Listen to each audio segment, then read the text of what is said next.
Hello all, welcome back to my channel Mathru's Kitchen. మా పెళ్ళైన కొత్తలో మా వారు గారెలు చేయమని అడిగారు.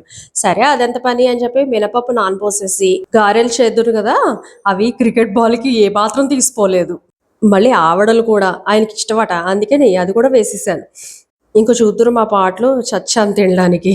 మినపప్పు గ్రైండర్లో వేసినప్పుడు ఎక్కువ వాటర్ వేసుకోకుండా కొద్దిగా సాల్ట్ మాత్రమే వేసుకొని కొద్ది కొద్దిగా నీళ్లు జోడించుకుంటూ మెత్తగా పలుకులు లేకుండా రుబ్బుకోవాలి.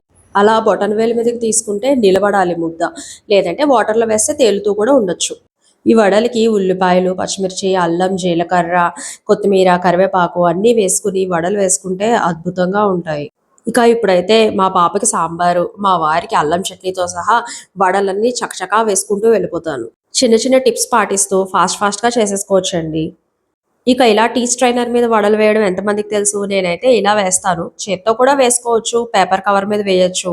కానీ ఇలా అయితే నాకు పర్ఫెక్ట్‌గా వస్తాయి అనిపిస్తది. ఈ విధంగా చేసుకుంటే చేతికి కూడా తక్కువ సెగ తగిలి మనకి వేసుకోవడానికి ఈజీగా ఉంటుంది. ఈ విధంగా చేసుకుంటే లోపల మెత్తగా, పైన క్రిస్పీగా ఉండే మినపగారెలు చిటికలో రెడీ అయిపోతాయి. డీటెయిల్డ్ రెసిపీ కామెంట్ బాక్స్‌లో పెట్టాను. ఈ రెసిపీ కనుక నచ్చినట్టయితే like, share, comment and subscribe. Thank you so much for watching. Bye.